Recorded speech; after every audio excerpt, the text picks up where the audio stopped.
আম্মু যেদিন হাতে মাখিয়ে মাছের চচ্চড়ি রান্না করে সেদিন এক প্লেটের জায়গায় 2 প্লেট ভাত খেয়ে ফেলি গাইস। এতই মজার হয় এই রেসিপিটা। আমি কিন্তু কাঁচা মাছ খেতে ভালোবাসি না, আমার মাছ ভাজা হলেই ভালো লাগে, কিন্তু আম্মু যখন এই মাছের চচ্চড়িটা রান্না করে তখন অনেক বেশি মজার হয়। আর মাছ চচ্চড়ি কিন্তু কাঁচা মাছেরই হয়, মানে মাছ ভেজে করে না। তো আমি রেসিপিতে চলে আসি আম্মু কি করে রান্না করলো। আসসালামু আলাইকুম ভিউয়ার্স, সবাই কেমন আছেন? আলহামদুলিল্লাহ, আল্লাহ তাআলার রহমতে আমিও ভালো আছি।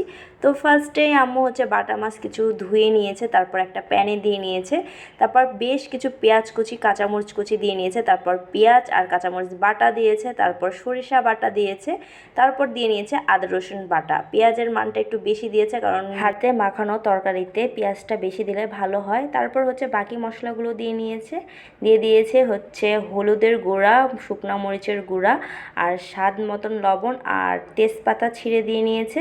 এবার দিয়ে দিচ্ছে সয়াবিন তেল, তারপর আর কিছুই দিবে না। এবার আম্মু সুন্দর করে হাতে কুচলিয়ে কুচলিয়ে মাখিয়ে নিবে। হাতে মাখানো এই মাছের তরকারিটা কিন্তু খেতে দুর্দান্ত মজা লাগে গরম ভাতের সাথে। আপনারা যারা এখনও বাসায় খাননি তারা কিন্তু একবার হলো এভাবে রান্না করে খেতে পারেন, অনেক মজার হয়।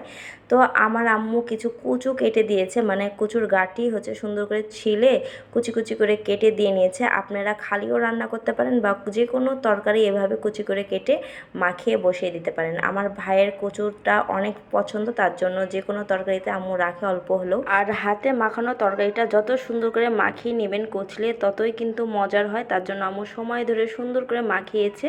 মশলাটা একদম সুন্দর করে মাখানোর পর আম্মু অল্প পরিমাণে পানি দিয়েছে। হাতে মাখানোর তরকারিতে কিন্তু একদম ঝোল ঝোল করা লাগে না, অল্প একটু পানি দিলেই হয়, একটু সিদ্ধ হলেই হবে আর কি। ঝোল ঝোল খায় না এই তরকারি। পুরপুরি তরকারি সবসময় শুকনা রাখলেই ভালো হয়, খেতে অনেক মজার হয়। দেখতেই পাচ্ছেন অল্প একটু পানি দিয়ে এখন আম্মু বসিয়ে দিবে, ঢাকনা দিয়ে ঢেকে দিবে।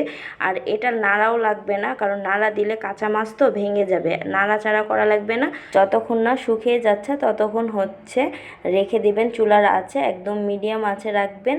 আর যখন শুকিয়ে যাবে ঝোলটা একটা পুরা সেন্ট আসবে, লেগে যাবে, তখন চুলার আঁচটা নিভিয়ে দিলেই হয়ে যাবে মাছের চচ্চড়ি।